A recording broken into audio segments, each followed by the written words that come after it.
همای سعادت از جمله پرنده‌های اساطیری که در طول قرون گذشته تا به امروز دستمایه مضامین متعددی در شعر شاعران و آثار نویسندگان بوده. هدف ما از این اپیزود بررسی معنایی این پرنده اسرارآمیز از دوران اساطیری تا به امروزه.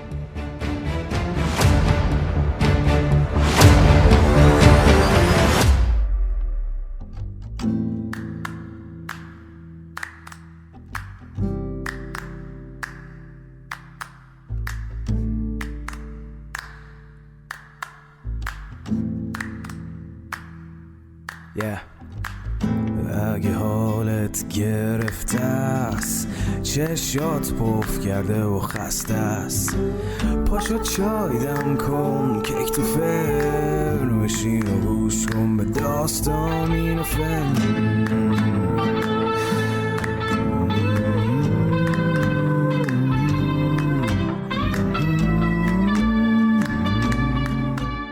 سلام، من ایمان نجیمی هستم و این پادکست داستامینوفنه که به صورت ویدیوکست در یوتیوب میبینید. امیدوارم که از شنیدن این اپیزود لذت ببرید. لایک، کامنت و سابسکرایب لطفاً یادتون نره. بریم و ببینیم همای این پرنده اساطیری از کجا اومده. توی هر دوره تاریخی به فراخور تفکر حاکم بر اون جامعه تصویر ارائه شده از همای متفاوته. در قرون اولیه با چهره اسطوره‌ای از هما مواجه میشیم، اما زمانی که شاعران به مفاهیم مذهبی رو آوردن، هما با مذهب هم آمیخته شد. اما در قرن دهم که شعرا به دنبال نوگرایی بودن، تصاویر جدید و متضادی از همای بروز دادن و هرچه به دوران معاصر نزدیکتر میشیم از ارزش اسطوره‌ای این پرنده کاسته میشه. اما قبل از هر چیز باید اسطوره رو تعریف کنیم. اسطوره رو باید داستان و سرگذشتی مینوی دونست. عالم مینو در مفهوم اساطیری به بخشی از جهان اسطوره‌ای گفته میشه که فراتر از ماده و در برگیرنده ارزش‌ها و نیروهای معنویه. این عالم مینوی در اسطوره‌های ایرانی این معنی رو میده. پس اسطوره داستانی مینویه که معمولاً اصل اون معلوم نیست و شرح عمل، عقیده یا پدیده طبیعیه که دست کم بخشی از اون از سنت‌ها گرفته شده و با آیین‌ها و عقاید دینی یه پیوند ناگسستنی داره. اما نکته مهم، چرا این همای سعادت یه نقش اسطوره‌ای داره؟ به این دلیل که اسطوره از ناتوانی بشر به وجود میاد. برای همینه که داستان‌های اساطیری با اون بخش از ناتوانی بشر در زمینه پرواز کردن، قدرت فراتبیعی داشتن گره خورده و همین دلیلیه که بیشتر اسطوره‌ها از هر جای دنیا که باشن خانه در آسمان دارن یا فرشته‌ها بال دارن و پرواز میکنن. درست چیزی که انسان‌های گذشته رویاش رو داشتن. پس انسان ناتوان برای مقابله با مجهولاتش به خلق موجوداتی شگفت با خصایص شگفت‌انگیز رو میاره. خدایان به این ترتیب خلق میشن و بعد به شهریاران و پهلوانان زمینی تبدیل میشن. خدایان و پادشاهانی که برای موجه نشون دادن حکومتشون به ماورا و عالم بالا متوسل میشن. یکی از همین منابع قدسی برای توجیه پادشاهی در ایران باستان همین پرنده هماست که جلوه‌گاه فر کیانیه.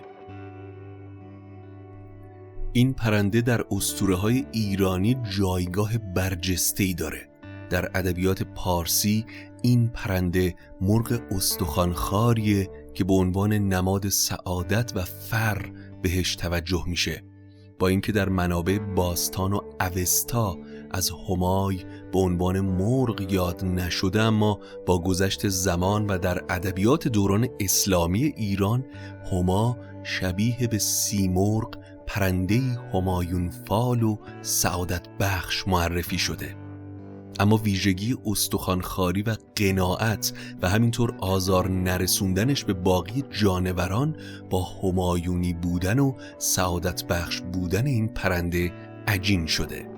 ما سعی می‌کنیم در این اپیزود به تحلیل و حضور هما در شعر 4 دوره تاریخی از قرن سوم تا دوران معاصر بپردازیم تا ببینیم این پرنده در طول تاریخ در ادبیات و نوشته‌های پیشین چطور بهش پرداخته شده.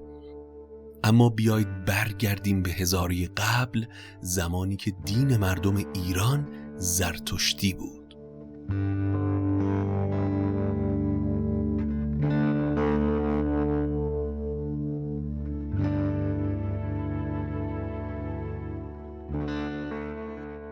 در اوستا واژه هومایا به معنی فرخنده و خجسته کاربردهای زیادی داره.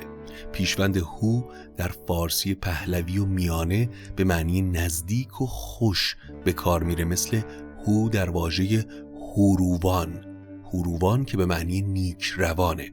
اما در اوستا نه از هما بلکه از مرغی به نام وارقن نام برده شده و ویژگی هایی برای اون آورده شده که شباهت هایی با همای داره. مرغی چالاک که شکارش رو با چنگالهاش گرفته و با نوک میدره. در میان پرنده ها از تیراندازها فرار میکنه. در شب خورش شب جویده و در بامداد خورش روز. در بلند پروازی سر به کوهستان ها داره. پر و استخوانش در بی‌اثر کردن آزار دشمن و باطل کردن جادو به کار میاد. مرغ همایون یا وارقن دارنده فر و شکوه در بهرامیشت بند 36 اومده. کسی که استخوان یا پری از این مرغ داشته باشه هیچ مرد توانایی اون رو از پا در نمیاره. با توجه به اینکه فر در اوستا به وارقن نسبت داده شده، میشه گفت وارقن یا خصایص بسیار نزدیک به همای داره یا خود اونه. اما در فرهنگ لغات چطور به هما پرداخته شده؟ در همه فرهنگ‌های لغت به خجستگی و مبارکی هما اشاره شده. قدیمی ترین فرهنگ لغتی که درباره هما در اون نوشته شده از هندوشاه نخجوانی در قرن 8 هجریه که عنوان کرده هما مرغی مبارکه که مردم برای تفعل به زیر سایش میرن. در فرهنگ لغات معاصر اما ویژگی‌های دیگه‌ای هم برای همای آوردن. پرنده‌ای که پشتش سیاه مایل به خاکستری، سینش حنایی و بینقش، 2 شاخ مانند شاخ بوف داره، ریشی زیبا و بالهایی از قرقوش بلندتر. فرهنگ سخن هم به شیوه دهخدا به مشخصات ظاهری هما پرداخته و به 2 ویژگی استخوان‌خواری و سایه سعادت اون هم اشاره کرده. اما کاملترین توصیف در فرهنگ معین اومده و در اون علاوه بر توضیحات قدما و توصیف مشخصات ظاهری به فر هما و مرغ وارقن که بر اساس زامیادیشت اوستا با هما یکی دانسته شده هم اشاره شده. هما برخلاف اغلب مرغ‌های اساطیری که زایده تخیل اسطوره سازان بودن از گونه کرکس هاست و وجود خارجی داره. در کتاب‌های پرنده شناسی معادل هما جیپیتس باربتس اومده. این واژه جیپیتس از 2 بخش جیپس به معنی کرکس و ایتس به معنی عقاب تشکیل شده. باربتس هم در لاتین به معنای ریش داره، چرا که یک دسته پر زیر آرواره پایینیش وجود داره. از نظر گونه شناسی این پرنده از خانواده لاشخورهاست که غذاش استخوانه.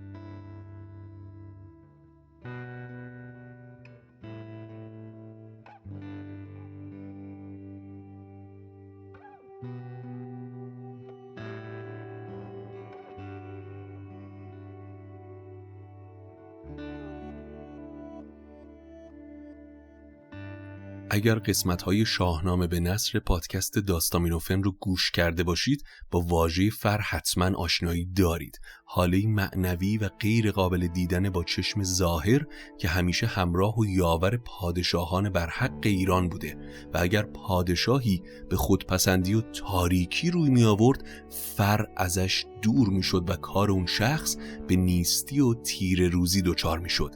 مثل جمشید که فر شاهی ازش گریخت و در نهایت به دست ضحاک با اره 2 نیم شد. اما این فر همیشه از ملازمات هما بوده و هما در ادبیات فارسی یکی از مظاهر اون به شمار میره. علت این پیوستگی اینه که همای و دیگر پرنده های اساطیری نوعی واسطه عالم ماورا و عالم طبیعت هستند. از سمت دیگه فر گوهری مینوی و قدسیه که در باور قدما در اشکال خاصی از جمله پرنده هم میتونه تجسم پیدا کنه. در اوستا 2 نمونه فر وجود داره. فر ایرانی که قدرت و شکوه الهیه و همواره ایران رو در برابر دشمنان نگهبانی میکنه و از پرتو همین فر که ایران همواره مستقل و نیرومند بوده. و دوم فر کیانی که موجب پادشاهی و اقتدار شاهان میشده. فر کیانی تنها برای کسانی میمونه که شایستگی اون رو داشته باشن. در غیر این صورت فر ازشون جدا میشه و سرنوشتشون به تباهی میرسه.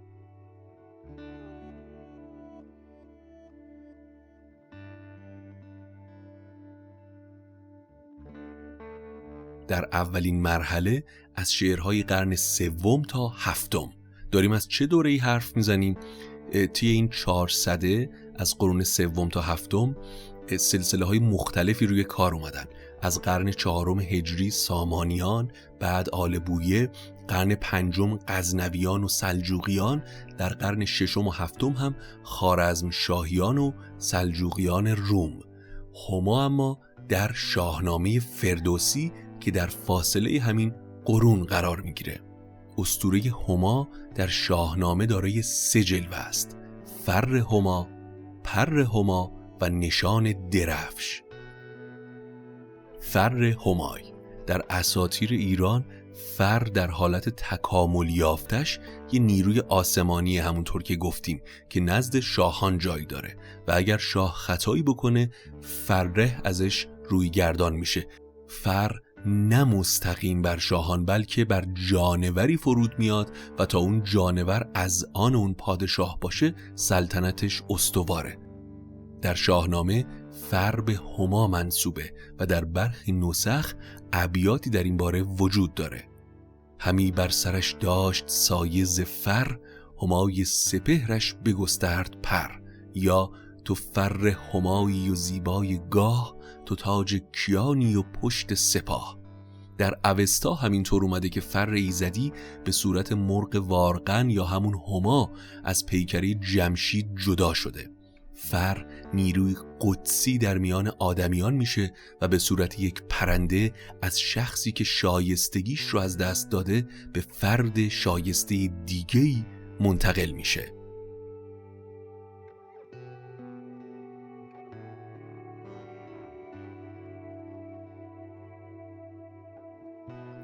همای اما به واسطه نیروی مرتبط با یزدان پیروزی رو برای پهلوانها به ارمغان می آورده، چنان که گشتاسب در شاهنامه به تاجش پر هما نصب میکنه. بپوشید زربفت رومی قبای، ز تاج اندر آویخت پر همای. مورد بعدی نشان درفش یا اون پرچمی که پهلوانها در جنگ همراه خودشون می بردن و به نشان درفششون شناخته می شدن. یکی دیگه از نمودهای همای در شاهنامه نگاره اون بر پرچمه که به نشانه همایونی کاربرد داشته. نقش و نگاره های منقش بر درفش و پرچم در شاهنامه از واجبات هر پهلوان و نشان از تبار پهلوانیشه. فردوسی در داستان زنگی شاوران از درفش همای پیکر نام میبره. درفشی پس پشت پیکر همای، سپهبد همی داشت بر پیل جای. اونجا که پهلوانهای ایران از جنگ 11 رخ پیروز برمیگردن، دیدبان ایران از دور درفش پهلوانها رو یکی یکی نام میبره و به مهمترین اونها که نقش اژدها و همای داره اشاره میکنه. پس هر درفشی به پای، چه از اژدها و چه پیکر همای. داستان جذاب جنگ 11 رخ رو میتونید در اپیزودهای 35 و 36 پادکست داستامینوفن گوش بکنید. اما هما در نگاه شاعران غنایی اون دوره، در شعر قرن سوم تا اواخر قرن ششم ویژگی هایی از هما به چشم میخوره که در شاهنامه فردوسی بهش اشاره‌ای نشده، مثل استخوان‌خواری و قناعت، اما ویژگی هایی مثل فر و پر هما با شاهنامه هماننده. اما بیشترین رویکرد شاعرای این دوره به صفات هما به ترتیب اولویت به این شکله: اول، مبارکی و همایونی بودنش. اغلب شاعرای مداح و وابسته به دربار این دوره به فرخندگی هما اشاره دارن و ویژگی‌های اسطوره‌ای این پرنده رو به پادشاهان خودشون نسبت میدن یا به عبارتی از هما استفاده ابزاری میکردن برای پاچه‌خواری. فرخی سیستانی در قصیده‌ای در مدح محمود غزنوی اون رو فرخنده‌تر از هما تصور کرده: سایه او بر همای افتاد روزی در شکار، زان سبب بر سایه پر همای افتاد فر. یا منوچهری دامغانی در ستایش شاهان سلجوقی، یا نمونه جالب دیگه در مورد امیر معزیه که در قصیده‌ای در مدح ملکشاه سلجوقی زمانی که تیر شاه اشتباهی به شاعر اصابت کرده این شعر رو سروده: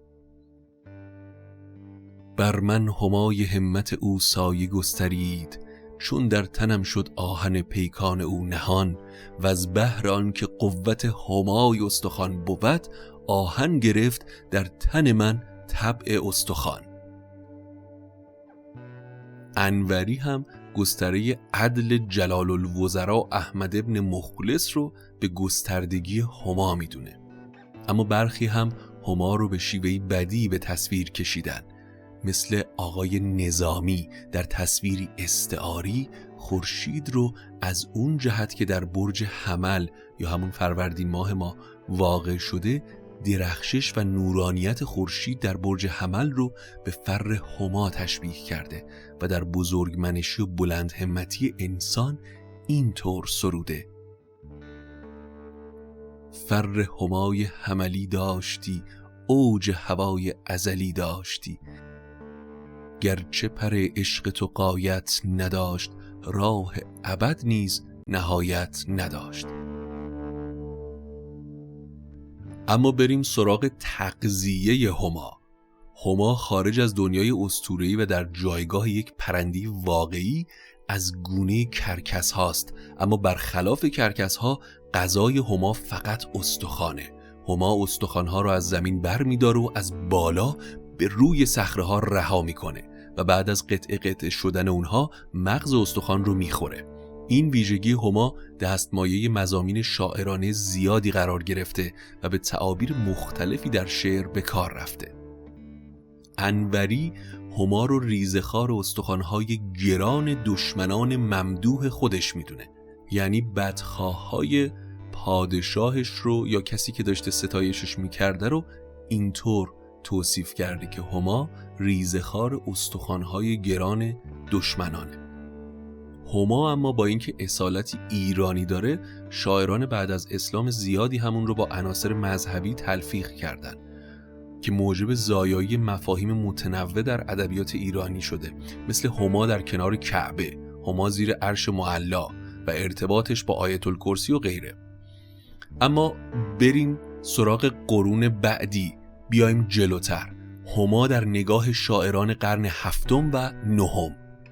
اینجا اون نقطه سیاه تاریخه که با حمله مغول‌ها گره میخوره، جایی که با حمله چنگیزخان به ایران خوارزمشاهیان سقوط میکنن و ایلخانان به روی کار میان و هولاکو خان نوی چنگیز در سال 1256 میلادی بنیانگذار این سلسله در ایران میشه.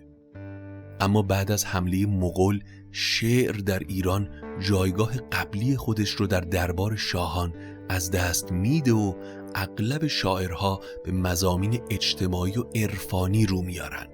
مضامینی مثل ستایش معشوق آسمانی، اعتقاد به قضا و قدر، بی‌اعتباری دنیا و گرایش به هویت ملی دینی جای مضامین دوره پیشین رو میگیره. میبینید شعر چقدر همگام با وضعیت معیشت و جامعه پیش میره. پیشتاز شاعران عارف این دوره کی بود؟ عطار نیشابوری. چرا که نه تنها در شعر این دوره بلکه در نثرش هم چهره هما به عنوان اسطوره ایرانی هم رنگ دینی و عرفانی میگیره. هما در این دوره نمادهای متفاوتی به خودش میگیره. نماد زهد در منطقه طیر عطار، زمانی که مرغان با هدایت هدهد در مسیر رسیدن به سیمرغ قرار دارن، در میان فوج پرندگان تعدادی از جمله هما از حرکت می ایستن. هما با تمام صفات نیکش در منطقه طیر عطار بسیار مغرور و شیفته ظاهر خودشه و نماد کسانیه که شیفته نفوذ و تأثیر خودشون در اجتماع میشن و از راه زهد و گوشه‌نشینی میخوان در ارباب جاه و مقام نفوذ داشته باشن. در اسرارنامه عطار اما هما به سگ تشبیه شده. همای عالم ار سلطان نشانه است، چو سگ باری کنون با استخوان است. ویژگی بعدی هما در اون دوره بلند پروازیه. شاعران اون دوره از این ویژگی برای تبیین جایگاه معشوق آسمانی و دور از دسترس بودن اون بهره می بردن. حافظ جایگاه معشوق یا ممدوح رو بسی فراتر از هما می دونه. همای اوج سعادت به دام ما افتد، اگر تو را گذری بر مقام ما افتد. یا در جای دیگه زلف سیاه معشوق رو به پرهای سیاه رنگ هما تشبیه کرده. همای زلف شاهین شهپرت را، دل شاهان عالم زیر پر باد. اما در همون قرن هشتم خواجوی کرمانی ترکیب همای عشق رو در غزلیات خودش به کار برده و معشوق رو از نظر دوردست بودن مبارکی به هما تشبیه میکنه. تو آن خجسته همای بلند پروازی، که در هوای تو پر میزند کبوتر دل.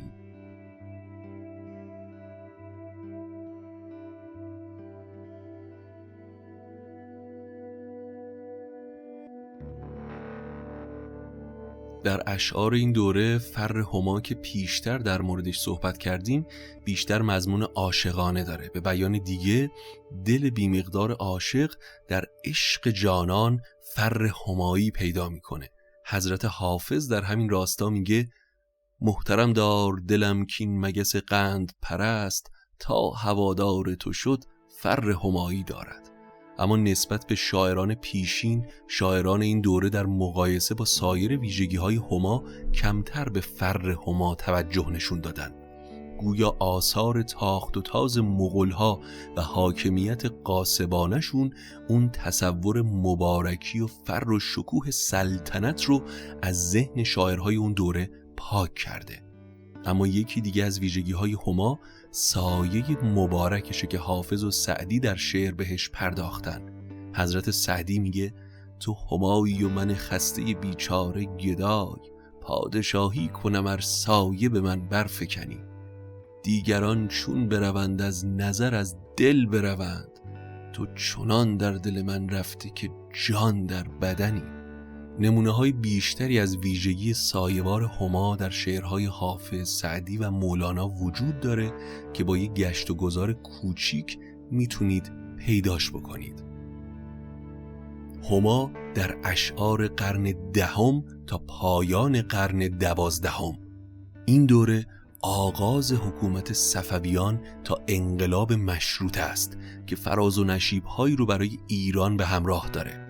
از سمتی با پیروزی‌های نظامی پادشاهانی مثل شاه اسماعیل، شاه عباس صفوی و نادرشاه افشار و خان زند همراهه و از سمت دیگه با فرمانروایی مردانی نالایق، اگرچه که وحدت ملی و تمامیت ایران که با حمله تازیان و هجوم مغول و تیمور از میان رفته بود دوباره احیا شد، ولی در همون حال دوران جدیدی از تنزل فکری و عقلی و ادبی هم در ایران پیریزی میشه. توی این دوران رشد و شکوفایی چشمگیری در ادبیات و شعر فارسی اتفاق نمیافته. بی‌توجهی دربار صفوی به شعر و در عین حال ادبگرایی سلاطین هند به شعر شاعرهای ایرانی رو به خودش جلب میکنه. خروج شعر از دربار موجب میشه که پیشوران کم سواد به شعر روی بیارن و بیمایگی و سستی در شعر گسترش پیدا کنه. برای همین بازگشت به شیوه و الگوی گذشتگان در شعر رونق میگیره. اما به سبب فقر فرهنگی شاعران اکثر آثاری که به وجود میاد چیزی جز تقلید و تکرار همون گفته های پیشین نیست. در این اوضاع آشفته گرایش به اساطیر ملی دو صورت پیدا میکنه.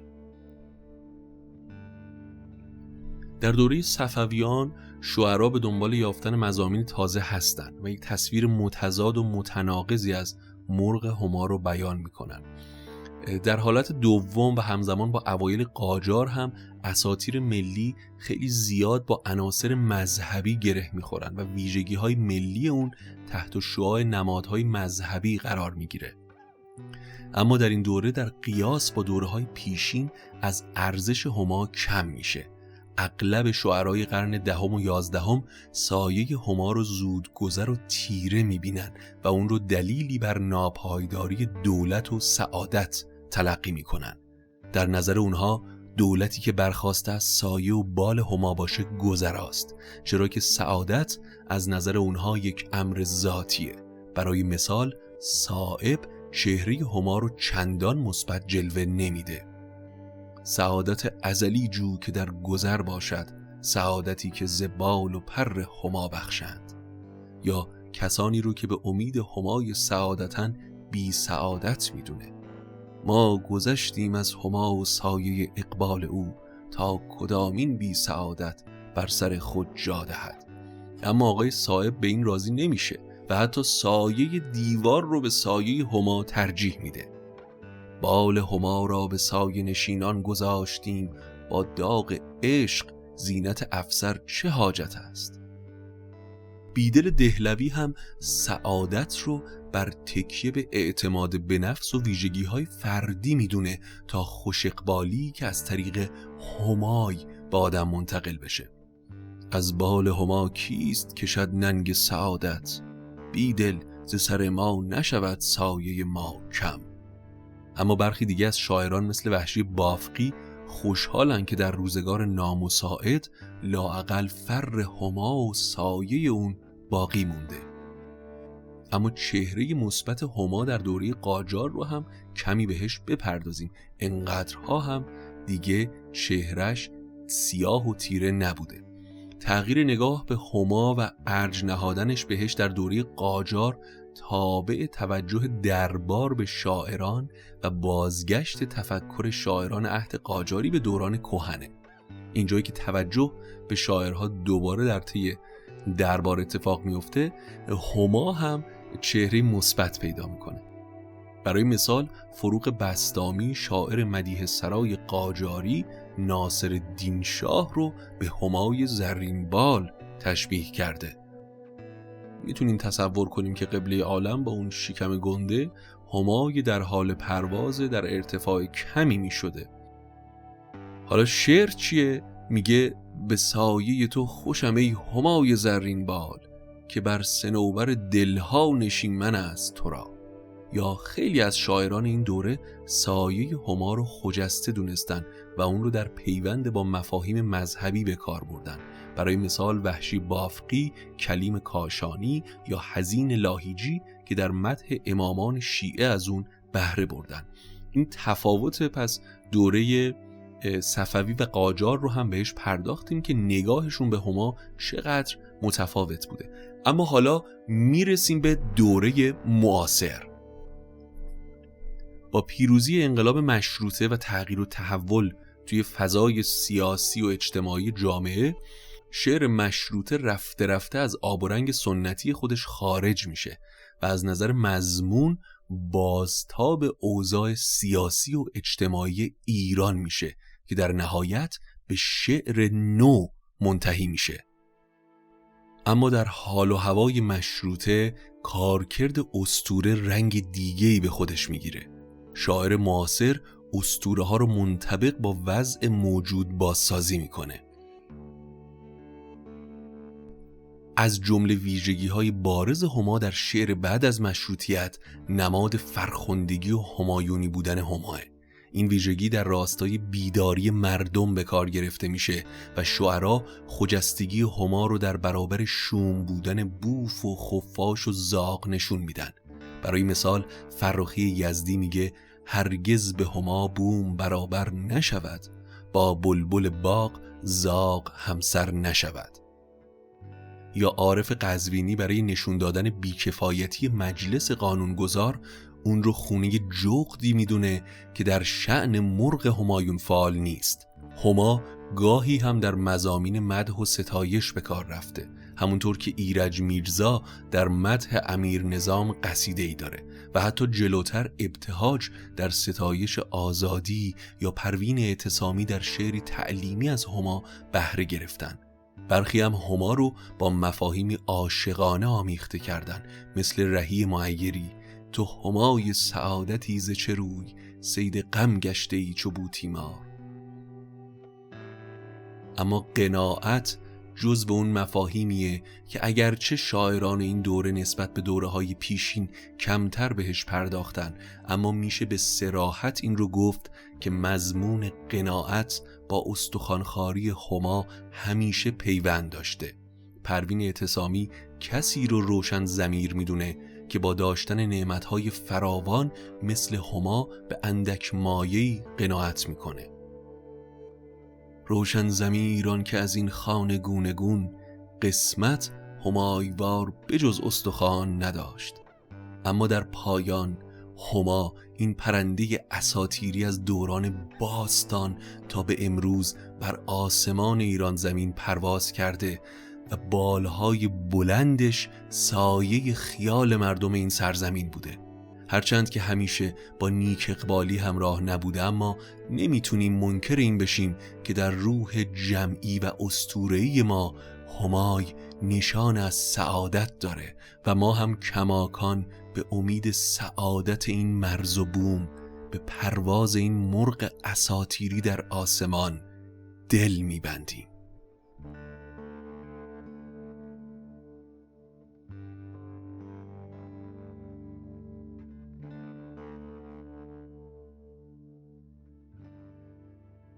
این بود قسمت ویژه همای سعادت از اسطوره تا به امروز.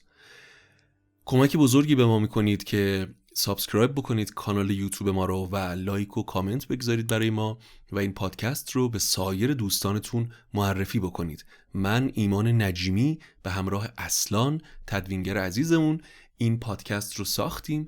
ممنونم از اصلان که ویدیوکست های جذاب این پادکست رو مدیریت میکنه و میسازه. تا قصه بعدی قصتون بی غصه باشه.